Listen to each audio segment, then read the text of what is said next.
Hello everyone, welcome to the pre secure for the 11 फरवरी 2025। तो हमेशा की तरह हम लोग करेंगे 5 MCQ based on the current affairs, और इसको करने के बाद आप प्रीलिम्स के और ज्यादा करीब आते जाते हो। तो let's start with the pre secure. What are the topics that we are going to cover today? Orange economy के बारे में पढ़ेंगे कि ऑरेंज इकोनॉमी क्या है, डिफेंस टेक्नोलॉजी के बारे में पढ़ेंगे, बिम्स्टेक यूथ समिट के बारे में पढ़ेंगे, एक्सरसाइज साइक्लोन के बारे में पढ़ेंगे, और साथ साथ में कौन से प्लेसेस न्यूज में चल रहे हैं उनके बारे में पढ़ेंगे। Which of the following industries fall under the orange economy? Orange economy में कौन कौन सी इंडस्ट्री आती है? तो पहले आपको यह पता होना चाहिए कि ऑरेंज इकोनॉमी क्या है। मान लो आपको नहीं पता कि ऑरेंज इकोनॉमी क्या है, बट फिर भी आपको आंसर करना है, तो कैसे करोगे? देखो, पढ़ते हैं। पहले पढ़ना पड़ेगा हैंडीक्राफ्ट एंड ट्रेडिशनल आर्ट, इसको पढ़ के कुछ समझ नहीं आया। दूसरा पढ़ो सॉफ्टवेयर एंड ऐप डेवलपमेंट, ये भी कुछ अलग ही है। तीसरा पढ़ो एग्रीकल्चर एंड डेयरी फार्मिंग, ये भी कुछ अलग चल रहा है। फिल्म एंड एंटरटेनमेंट इंडस्ट्री, तो सबसे सिंपल जो है एग्रीकल्चर एंड डेयरी फार्मिंग है, जिसके बारे में सबको पता होता ही है। तो अगर एग्रीकल्चर एंड डेयरी फार्मिंग ये अगर ऑरेंज इकोनॉमी होता तो हमें पहले से पता होता, क्योंकि एग्रीकल्चर के बारे में तो सब पढ़ते हैं, बहुत पढ़ते हैं।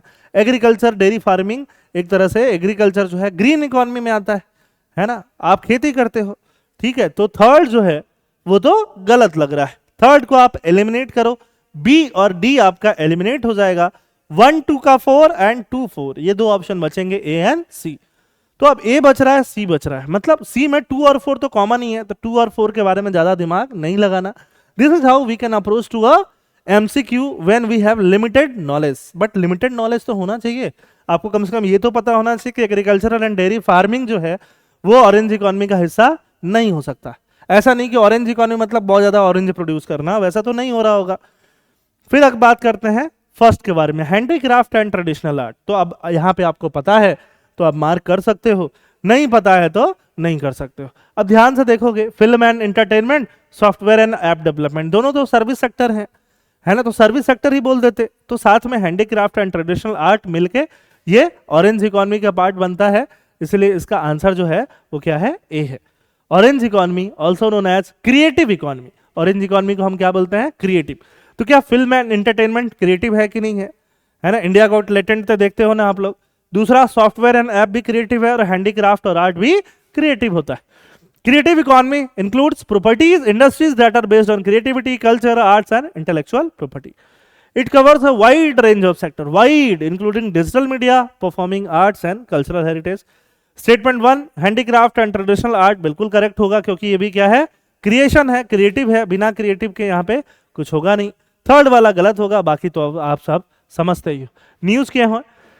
Prime minister chairs an extensive meeting of the advisory board of waves, the global summit the bring together the world of entertainment, creativity and culture. Waves के बारे में हमने डिस्कस किया हुआ है, कहाँ? पहले के प्री सिक्योर में जाओ और देखो अगर नहीं देखा हुआ है।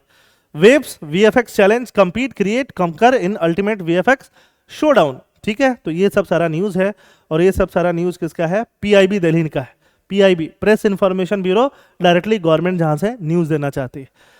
Consider the following statement, the light combat aircraft, LCA, Tejas जो है लाइट कॉम्बैट, हल्का है, एयरक्राफ्ट है, कॉम्बैट एयरक्राफ्ट, मार करने वाला तेजस इंडिजिनसली बनाया हम लोगों ने। Lightweight, single engine, multi role, supersonic fighter, supersonic बहुत तेज स्पीड है ना, साउंड से भी बहुत ज्यादा। Aircraft developed by Hindustan Aeronautics Limited, बिल्कुल सही है। Advance medium combat aircraft is India's ambitious project to develop a 6th generation stealth fighter jet. तो इसमें पहला तो सही है, दूसरे में 6 की जगह 5th होगा। ये पता है तभी पता होगा, नहीं पता है तो नहीं पता हो सकता है। तो सेकंड गलत है, फर्स्ट सही है, तो आंसर आपको क्या मिलेगा? सेकंड का ए मिलेगा, है ना। It has been designed by the Aeronautical Development Agency. It is mean to replace ageing aircraft like MiG-21, जिससे कि अभिनंदन जो है गिरे थे पाकिस्तान में जाके in the Indian air force IAF। Statement 2 incorrect क्यों है? क्योंकि ये 5th जनरेशन की बात हो रही है, 6th जनरेशन की बात अभी नहीं हो रही है। India eyes its own stealth fighter amid offers of foreign aircraft. Stealth मतलब जो छुपा हुआ है ना, छुप जाए, उसको हम लोग क्या बोलते हैं? स्टील्थ, बहुत ज्यादा ऐसा दिखाई कम दे। बिम्स्टेक पे आते हैं। Consider the following statement regarding the BIMSTEC youth summit. BIMSTEC bay of Bengal के अराउंड जो कंट्रीज हैं, बे ऑफ बंगाल के अराउंड क्या है? बांग्लादेश, इंडिया, नेपाल, भूटान, है ना, फिर म्यांमार, नीचे थाईलैंड, म्यांमार के नीचे, ठीक है, श्रीलंका, इन सब कंट्रीज का एक ग्रुप है जिसको हम क्या बोलते हैं, बिमस्टेक बोलते हैं।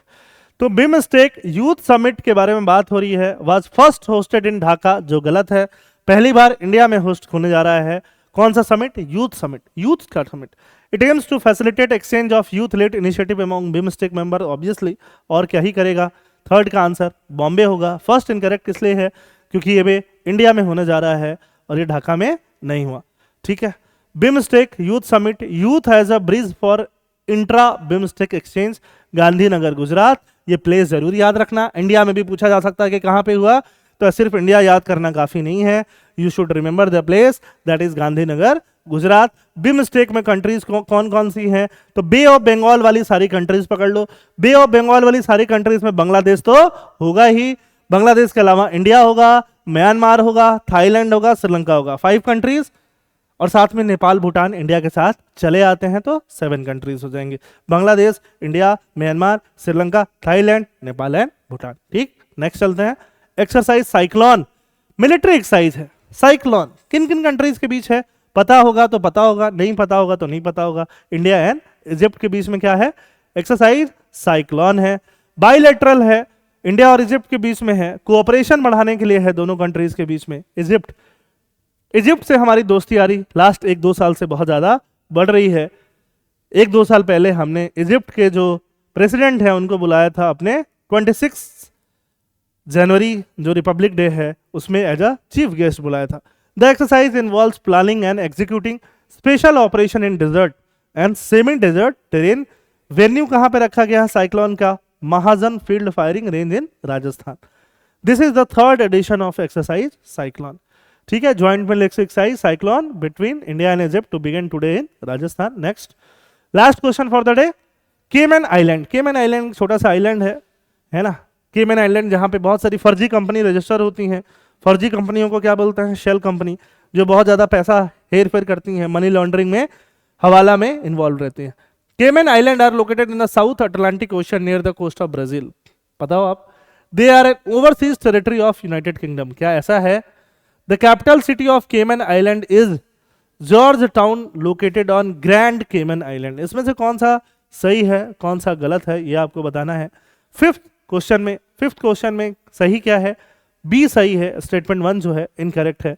Cayman island are located in the Caribbean sea west of Jamaica and south of Cuba, not in the South Atlantic Ocean near Brazil.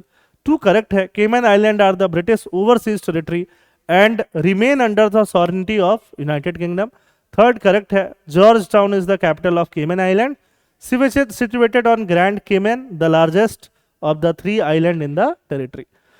ठीक है, तो केमन आइलैंड आपको पता होना चाहिए। ये रहा जॉर्ज टाउन जहाँ पे है केमन आइलैंड, है ना, और ये इधर से आप देखोगे तो मैक्सिको के साइड में है, ब्राजील तो बहुत नीचे आ जाता है, तो ब्राजील के पास नहीं है। और ये एक तरह से टैक्स हेवन माना जाता है, बहुत सारी फर्जी कंपनी यहाँ पे रजिस्टर्ड होती है। Earthquake of 7.6 magnitude shakes Caribbean south west of Cayman island. ठीक है, तो ये आपको पढ़ना है, वहाँ पे अर्थक्वेक आया है तो उसके आसपास का लोकेशन आपको बिल्कुल पता होना चाहिए। ठीक है, थैंक यू, जय हिंद।